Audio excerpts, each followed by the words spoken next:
My mother, my sister, and I grew up in a royal home with a lawn and nearby woods. We had a chipper Scottish terrier, Herbert, who ran about smelling flowers and deer droppings, waggling his black nubby tail. Childhood was lovely, and my mother was fairly open about most things, such as our father running off when I was young, a hopeless alcoholic. When my sister and I grew of age, we'd been advised about flying things like birds, bees, and the likes, and it was then we learned of the abortion. My mother was very religious growing up. She was lovely and kind, but extraordinarily strict about things that conflicted her beliefs. She had explained that the child, who she'd named Roger, had chromosomal abnormalities that caused him to stop developing in the womb. The doctors had advised her to abort out of health concerns to her dismay. She had reluctantly gone to the clinic alone as my father had been out on a 3-day bender.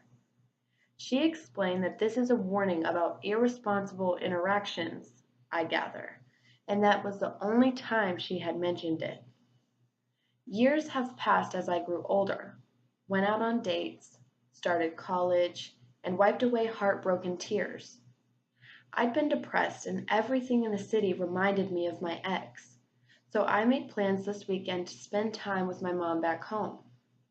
I texted about 4 hours ago that I'd be home around 2, and I received no response as I bought my ticket and a paperback novel to accompany the 3-hour train ride.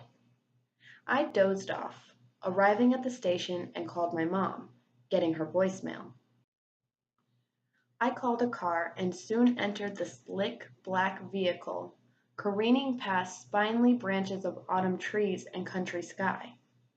Mom was often in her study, away from her phone, so concern hadn't built up yet. We pulled into the driveway and I thanked the driver who drove off to the next fair. I inhaled the fresh country air and childhood flooded back as I headed down the walkway to the unlocked front door. Mom, I'm home. I called into the kitchen to no response and entered. Talk radio filled the kitchen. A half-chopped onion sat on the cutting board, wrinkled and clearly days old. Panic flooded my mind in the realization something might have happened. Mom! I called loudly, frantically running up the stairs. Nothing. There was no sign of her anywhere. After searching the entire house, I realized she was gone and decided to call my father. And that's when the dread grew inside of me. He picked up on the fourth ring, and I explained I came home and she wasn't there. I asked if he'd heard anything from her, and if I could see him as I was a bit worried. I told him about the onion, half cut on the counter, and I heard his tone change from friendly to grave. Oh God, he said, sounding like he knew something I didn't, something dreadful. Don't go in the basement. I'm driving over right now, he said in a panicked voice. Uh, Dad, we don't have a basement, I stated, as if he'd forgot that in the 15 years he'd been gone. There was an attic, a porch, a walkway, a garage, and 2 bathrooms, all of which I'd checked thoroughly in search of my mom. But there was no basement. He then began to talk about his drinking, while I scanned the floors in each room, walking over to my mother's study. I started drinking after leaving your mother, he said in the sound of an engine starting, a shiver in his voice. Not before. I started drinking when I realized what she had done. I noticed the open closet door in her study that was always closed. My phone pressed firmly to my ear. You were only 3 at the time. I didn't mean to abandon you, but I couldn't stay there knowing. He began crying, completely bawling, and I saw the tiny knob on the closet wall, the seams near the edges of the barely visible self-closing door. I opened the door to stairs that descended in darkness into the basement. My feet led me in despite the fear that raised my neck hairs and thumped in my chest. My father continued. She said she went to the clinic that day, but she lied, he sobbed.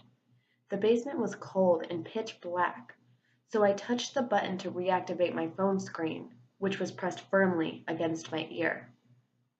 She never had the abortion, he whimpered. The white glow was too faint. I heard the rustling sound and removed my father's sobbings from my ear to illuminate the shadows in front of me, and I saw what had been making the sound. It was about 5 feet tall, its smooth, slightly translucent head massive and malformed. It was white and puffy, dark veins visible under soft, gelatinous skin. Its black billiard ball eyes reflected the phone screen, unfeeling as it stared at me, over the half-eaten corpse of my mother. It was my brother, Roger, somehow kept alive in those tanks that lined the walls until he grew into this thing. He was a standing fetus with a few developed adult parts. His thin fingers, his crooked teeth, his bony feet. His brain was slightly visible in the massive forehead above those voids of eyes. Above that horrible toothy mouth that, as I screamed while scrambling up the stairs in absolute terror, screamed back at me.